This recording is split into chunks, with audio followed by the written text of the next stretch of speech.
अब्बू की ये बात मेरे कान में गूंज रही थी कि तुम्हारी माँ ये नहीं, तुम्हारी माँ कोई और है। असल माँ कौन थी? मैं जिससे पत्थर की हो गई। माहीन भी खामोश खड़ी थी। हम दोनों ने एक दूसरे की तरफ देखा, जैसे अचानक हमारी पूरी जिंदगी का मतलब ही बदल गया। बाहर से आ गाड़ी खड़ी थी और पूरे सरार से आहिस्ता आहिस्ता हमारे घर की तरफ बढ़ रहा था, और मैंने अब्बू के हाथ पकड़ दिया। और अब्बू, मुझे सब कुछ जानना है। मेरी असल माँ कौन थी? अब्बू की आंखों से में से आंसू आ गया। उन्होंने कहा कि गहरा सांस लिया। और द नूर, जिस औरत का तुम अपनी माँ समझ कर जिंदगी गुजारी, वो तुम्हारी माँ नहीं थी। मेरा दिल जैसे रुक गया। मैंने बेयकीनी से अम्मी की तरफ देखा। वो खामोश खड़ी थी, रो रही थी। तो मेरी माँ कौन थी? अब्बू ने जवाब देने से पहले दरवाजे की तरफ देखा, और तुम्हारी सब माँ का नाम नाइला था। और ये नाम सुनते ही माहीन चौंक गई। नाइला? अब्बू ने सर हिला दिया। हाँ, नाइला तुम दोनों की माँ थी। मेरी आंखों से आंसू बहने लगे। फिर वो कहाँ है? अब्बू कुछ लम्हे खामोश रहे, फिर उन्होंने आहिस्ता से कहा कि वो मर नहीं गई थी नूर। मेरे कदमों तले जैसे जमीन निकल गई। क्या मतलब? अम्मू ने लकड़ी के डब्बे की तरफ इशारा किया। उस डब्बे में उसकी आखिरी निशानी है, और वो हाथ भी है जो उसने तुम दोनों के लिए छोड़ा था। मैंने फौरन डब्बा उठाया, लेकिन इससे पहले कि मैं इससे खोलती, बाहर दरवाजे पर वो जोरदार दस्तक हुई। धड़म। सब चौंक गए। फिर एक मर्दाना आवाज आई और दरवाजा खुदा, और मुझे नूर से बात करनी है। अब्बू का चेहरा अचानक बदल गया। उन्होंने मुझे अपने करीब किया और धीमी आवाज में कहा, नूर, अगर तुम मुझे पर थोड़ा सा भी यकीन करती हो तो अभी मेरे साथ आओ। मैंने हैरत से पूछा, कहाँ? अब्बू ने घर के पिछले हिस्से की तरफ इशारा किया, इस खुफिया रास्ते से, लेकिन जल्दी। माहीन ने फौरन कहा कि अब्बू, हम कहीं नहीं जाएंगे, पहले आप हमें सब कुछ बताएं। और अब्बू ने माहीन की तरफ देखा। उनकी आंखों में दर्द साफ नजर आ रहा था। माहीन, तुम्हें जो कुछ बताया गया था उसमें आधा सच था। माहीन साकत रह गई। क्या मतलब? अभी अब्बू ने डब्बे की तरफ देखा। तुम दोनों बहनों को अलग करने की असल वजह कोई दुश्मन नहीं था, बल्कि तुम्हारी माँ का एक राज था। मेरी सांस रुक गई। उसी लम्हे बाहर से दरवाजा के टूटने की तरफ आवाज आई। धड़म। अब्बू ने घबरा कर कहा कि वो अंदर आ गए हैं, और फिर उन्होंने मेरी तरफ देखकर सिर्फ एक जुमला कहा, नूर, अपनी माँ का हाथ पकड़ने से पहले ये जान लो कि नाइला आज भी जिंदा है। मेरे हाथ से डब्बा छोड़ते छोड़ते बच्चा।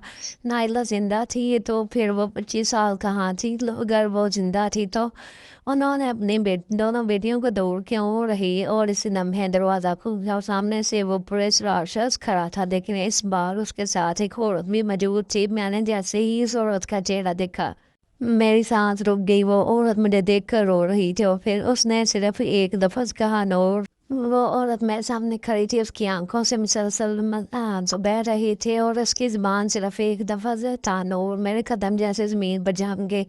मेरे दिल में एक अजीब सी कशमकश थी। क्या वाकई ये मेरी माँ थी? मैंने कांपती हुई आवाज में पूछा, आप कौन है? वो औरत एक कदम आगे बढ़ी, और मगर अब्बू फौरन मेरे सामने आ गए।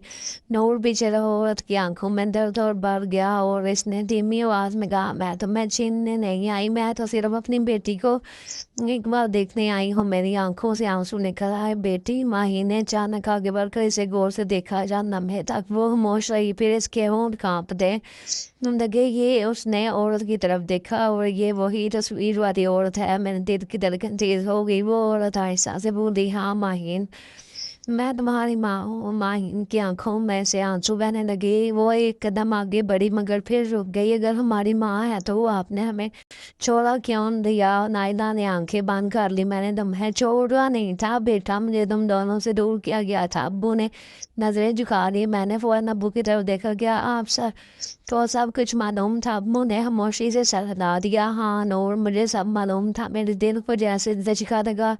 फिर आपने मुझे इतने साल क्यों नहीं बताया? अब्बू की आंखों में आंसू आ गए, क्योंकि अगर मैंने सच बता दिया होता तो शायद तुम दोनों आज जिंदा ना होती। नायला ने फौरन कहा, ये बात दुरुस्त है, लेकिन अब हालात बदल चुके हैं। हमजा ने हैरत से पूछा, ऐसा क्या हुआ था? दो बच्चियों को इनकी माँ से जुदा करना पड़ा। नायला ने गहरा सांस लिया।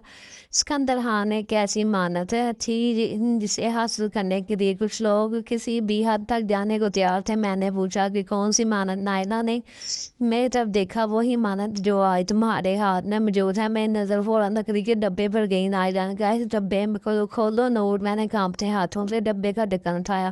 اندر ایک پرانی انگوٹھی, کچھ دستاویزات اور ایک مہر بند خط تھا. ہاتھ پر لکھا تھا کہ میری بیٹی نور کے نام. میری آنکھوں میں آنسو آ گئے. میں نے ہاتھ کھولا. اس کے اندر نائلہ کی دکھائی تھی اور میں نے پڑھنا شروع کیا. تو نور اگر تم یہ ہاتھ پاڑ رہی ہے تو شاید وہ دن آ گیا جب تمہیں اپنی زندگی کی سب سے بڑی حقیقت معلوم ہو نہیں چاہیے تمہیں اور ماہین کو مجھ سے دور کرنا میری مرضی نہیں تھی. وہ میں نے تم دونوں کو بچانے کے لیے فیصلہ قبول کیا تھا, لیکن ایک بات ہم ہمیشہ یاد رکھنا, خاندان میں سب سے خطرناک شخص وہ ہے جو نہیں ہوتا جو تم سے نفرت کرتا ہے, بلکہ وہ ہوتا ہے جو محبت کا دکھاوا کرتا ہے. میں نے ہاتھ کھڑوک دیا. میرے ذہن میں فوراً ایک چہرہ آیا, وہ شخص جسے پر میں نے ہمیشہ سب سے زیادہ بھروسہ کیا. میں نے آہستہ سے ابو کی طرف دیکھا. ابو نے میری نظروں سے نظریں چرا دی.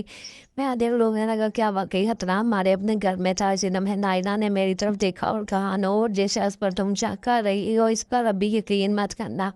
میں چاہوں گی آپ کو کیسے مناؤں کہ میں کس کے بارے میں سوچ رہی ہوں. نائلہ نے میری آنکھوں میں دیکھ کر کہا کیونکہ وہ شخص تمہارے پہلے ہی تلاش کر چکا ہے. اچانک باہر سے گاڑی کی ٹائر رکنے کی آواز آئی اور سب نے دروازے کی طرف دیکھا. باہر پورے شخص نے فوراً دروازہ بند کر دیا اور باہر سے کسی نے بلند آواز میں کہا نائلہ تمہیں مرے ہوئے 25 سال ہو گئے تھے, پھر آج زندہ کیسے ہو. نائلہ کا چہرہ سفید ہو پڑ گیا. اس نے میری طرف دیکھا اور صرف اتنا کہا نور اب تمہیں فیصلہ کرنا ہوگا تم کس پر بھروسہ کرو گی. رکیے, اگر آپ نے ابھی تک چینل کو سبسکرائب نہیں کیا تو جلدی سے سبسکرائب کریں تاکہ جان سکے کہ نور محبت میں آگے کیا ہوا.